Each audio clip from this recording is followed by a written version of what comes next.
सो है गाइस, आज के इस वीडियो में हम इम्पोर्टेंट एमसीक्यूज को देखेंगे।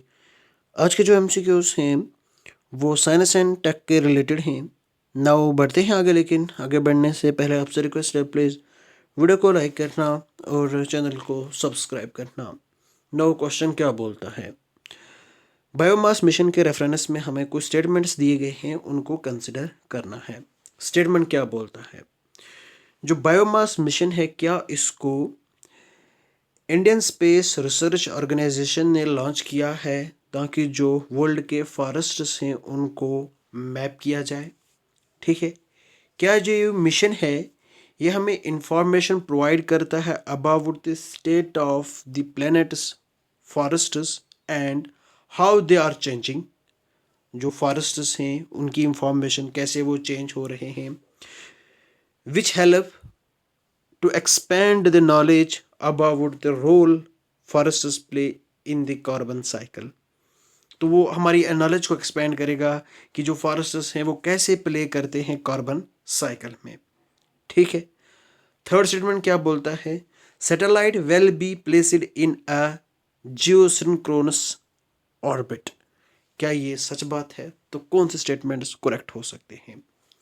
One only, only two, all the three, या फिर नन? तो इसका जो सही आंसर है वो क्या हो सकता है, ज़रा कमेंट सेक्शन में बताओ, फिर मैं सही आंसर बताता हूँ। इसका सही आंसर जो है वो ऑप्शन ए है, यानी कि one only. Option A is the correct answer, only one. इसको इंडियन स्पेस रिसर्च ऑर्गेनाइजेशन ने नहीं, बल्कि इसको यूरोपियन स्पेस एजेंसी ने लॉन्च किया है। ठीक है, किसने लॉन्च किया है? यूरोपियन स्पेस एजेंसी ने लॉन्च किया है। तो हाँ, ये हमें जो फॉरेस्टर्स हैं उनके बारे में नॉलेज को प्रोवाइड करेगा, इंफॉर्मेशन को प्रोवाइड करेगा, मैप को प्रोवाइड करेगा। ठीक है, तो जो ये सैटेलाइट है इसको हमने एसएसओ में लॉन्च किया है, सन सिंक्रोनस ऑर्बिट में। ठीक है, ना कि जियो सिंक्रोनस ऑर्बिट। कहाँ पे इसको लॉन्च किया है? एसएसओ में, ना कि जीएसओ में। ठीक है, इस वजह से वन एंड टू जो है ये इनकोरेक्ट है और स्टेटमेंट टू वाला जो है ये करेक्ट है। वन एंड थ्री इनकोरेक्ट है और टू वाला करेक्ट है। ठीक है, now the next question. Next question क्या बोलता है, with reference to the Sudan virus disease. Sudan virus disease के रेफरेंस में हमें इन स्टेटमेंट्स को कंसिडर करना है। ठीक है, क्या ये जो डिजीज है ये सब डिजीज है जो कि बिलोंग करती है उस फैमिली के साथ जिस फैमिली के साथ इबोला वायरस डिजीज बिलोंग करती है? ठीक है, क्या यहाँ पे कोई पर्सन टू पर्सन ट्रांसमिशन नहीं है सुडान वायरस डिजीज में? स्टेटमेंट थर्ड, जो आउटब्रेक है सुडान वायरस डिजीज का, क्या ये अल्जीरिया में डिक्लेयर हुआ था? तो कितने स्टेटमेंट्स करेक्ट हो सकते हैं? Only one, only two, all three, none the above? चलो बताओ सही आंसर। बहुत बार ये न्यूज़ में होता है, न्यूज़ में देखने को मिलता है, तो हो सके क्वेश्चन बन सके यहाँ से। अभी क्या है, अभी एक महीना है एग्ज़ाम तक, अभी हम 150 क्वेश्चन करवाएंगे, 5 into 30। ठीक है, वो के 150 क्वेश्चन, बहुत इंपॉर्टेंट क्वेश्चन। तो इसका सही आंसर क्या हो सकता है? इसका सही आंसर बताओ पहले, फिर मैं आगे बढ़ता हूँ। इसका जो सही आंसर है वो ऑप्शन ए है, यानी कि ओनली वन। ठीक है, कौन सा वाला? अब हम अगर स्टेटमेंट वन की बात करें तो स्टेटमेंट वन जो है ये करेक्ट है। हाँ, ये सेम फैमिली से बिलोंग करती है जिस फैमिली के साथ इबोला वायरस डिजीज बिलोंग करती है। ठीक है, यहाँ पे पर्सन टू पर्सन इसका ट्रांसमिशन है। ठीक है, पर्सन टू पर्सन ट्रांसमिशन होता है through body fluid, direct contact, organ transmission, या ऑर्गन जब हम ट्रांसप्लांट करते हैं उसके साथ होता है। ठीक है, दूसरी अगर बात करें तो इसको कहाँ पे हमने जब ये डिक्लेयर हुआ था तो कहाँ पे ये आउटब्रेक डिक्लेयर किया था हमने? ये युगांडा में इसका आउटब्रेक को डिक्लेयर किया था, ना कि अल्जीरिया। ठीक है, यहाँ पे युगांडा है। ठीक है, नाउ द नेक्स्ट क्वेश्चन।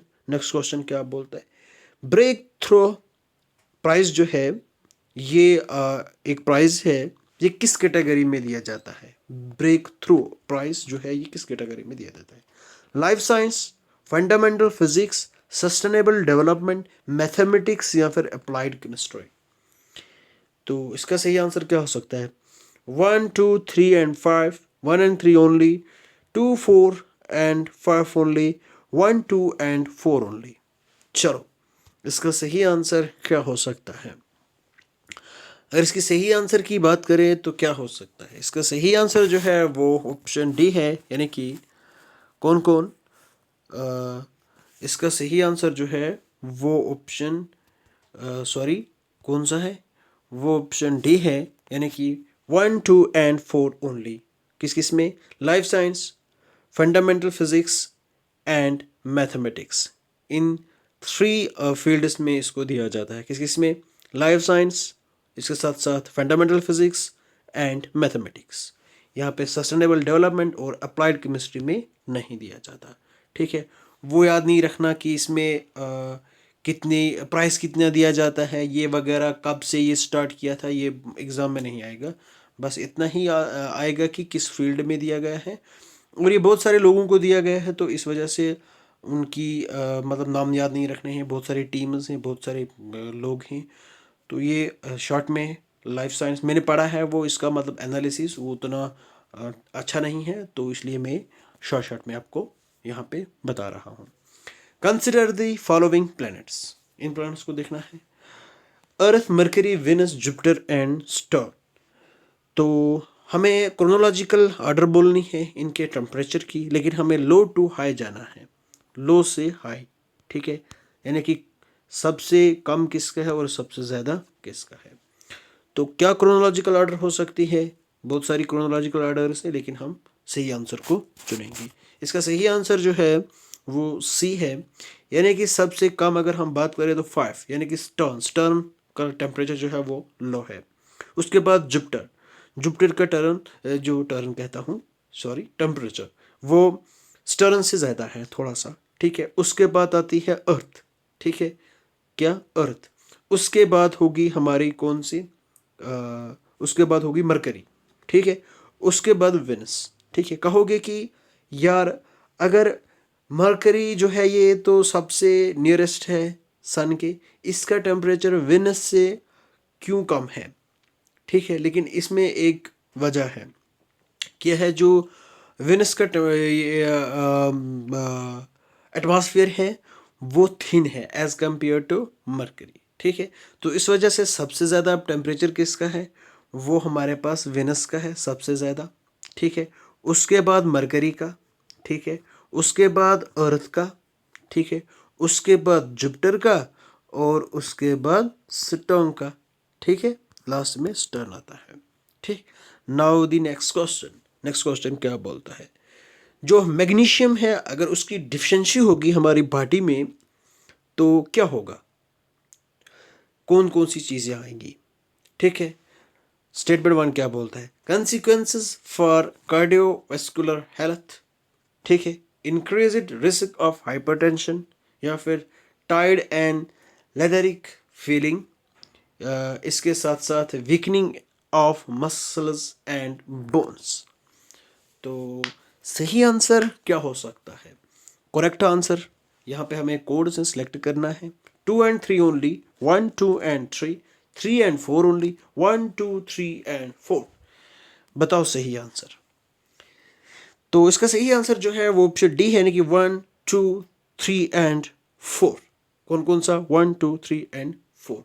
ठीक है, अगर मैग्नीशियम की लेवल कम होगी तो कार्डियोवैस्कुलर इश्यूज होंगे, हाइपरटेंशन हो सकता है, हम टायर्ड फील करेंगे, इसके साथ साथ हमारी जो मसल्स हैं, बोन्स हैं, ये वीक हो सकती हैं। ठीक है, तो अब मैग्नीशियम का हम खास ख्याल रखेंगे अपनी हेल्थ के लिए, अपनी बॉडी के लिए। तो मैग्नीशियम जो है हमारी बॉडी के लिए बहुत ही इम्पॉर्टेंट है। तो आपको बताता चलूँ कि ये जो पढ़ना है ये बहुत इम्पॉर्टेंट होता है। अगर हम प्रैक्टिकली भी इसको मतलब अपनी लाइफ में इसको इस्तेमाल करेंगे इन चीज़ों को, तो जैसे कि अगर मैं अपनी बात करूँ तो मैं 6 महीने लगातार पेन में रहा। ठीक है, मुझे अब्डोमिनल पेन होती थी, मैं डॉक्टर्स के पास भी गया, कोई कुछ नहीं हुआ। तो मैंने मेडिसिन भी ली थोड़ी बहुत, लेकिन बाद में मैंने क्विट कर दी। एक दिन मैं अचानक ऐसे ही एमसीक्यूज़ पढ़ाता रहा, तो वहाँ पे मुझे मतलब कुछ कॉफ़ी की प्रॉपर्टीज़ मतलब हाथ में लग गई। तो मैंने कॉफ़ी को यूज़ किया। पहले मैं नहीं पीता था, लेकिन अब आदत भी हो गई है। तो फिर मैंने कॉफ़ी को बहुत टाइम के लिए यूज़ किया। तो माशाल्लाह मैं ये कहूँगा कि मैं अच्छा फ़ील कर रहा हूँ, क्योंकि मुझे डॉक्टर कुछ नहीं कर पाए, मतलब डॉक्टर्स का कोई रोल ही नहीं अदा हुआ। डॉक्टर काम आए ही नहीं, टोटल काम नहीं आए। तो फिर मैंने मतलब घर पे ही अदरक का इस्तेमाल किया और कॉफ़ी कंटिन्यू की 1 महीने के लिए, और अदरक का यूज़ किया, तो कार्डमन का यूज़ किया। फिर जाके मैं कहीं ना कहीं ठीक हुआ। अदरवाइज़ ये डॉक्टर वाक्टर कुछ नहीं, ये बकवास सारा किस्सा है। ठीक है, पैसा लूटना, लोगों को अनइथिकली मतलब बात करना, कोई मतलब मॉरल सेंस नहीं है इनके अंदर, कोई मतलब इथिकल चीज़ें नहीं है इनके अंदर, बुरा बिहेव करना, रूडी बिहेव करना इन डॉक्टर्स का काम। तो सबसे पहले अपने घर पे ट्राई करो अपने आप को ठीक करने की, तो उसके बाद इनके पास जाओ। मतलब एक्सेप्शनल, मतलब मैं हॉस्पिटल से वापस आया, मुझे कुछ नहीं हो पाया। मैं कम से कम 3-4 महीने तड़पता रहा, मुझे फ़र्क नहीं हुई। तो डॉक्टर्स ने मुझे बर्बाद किया। लेकिन बाद में खुद मैंने ऐसे यार पढ़ते पढ़ते कॉफ़ी की प्रॉपर्टीज़ देख ली। तो एमसीक्यूज़ में ही इसी चैनल पे एमसीक्यू वो मैंने अपलोड भी किया है। उसके बाद मैं यार वेल एंड गुड ठीक हो गया। तो होप करूँगा आप भी आप अपनी ज़िंदगी में मैग्नीशियम का जो है लेवल जो है वो मेंटेन रखोगे, तो हम भी रखेंगे। तो इसके साथ करते हैं वीडियो को end. Thank you and bye bye, have a nice day.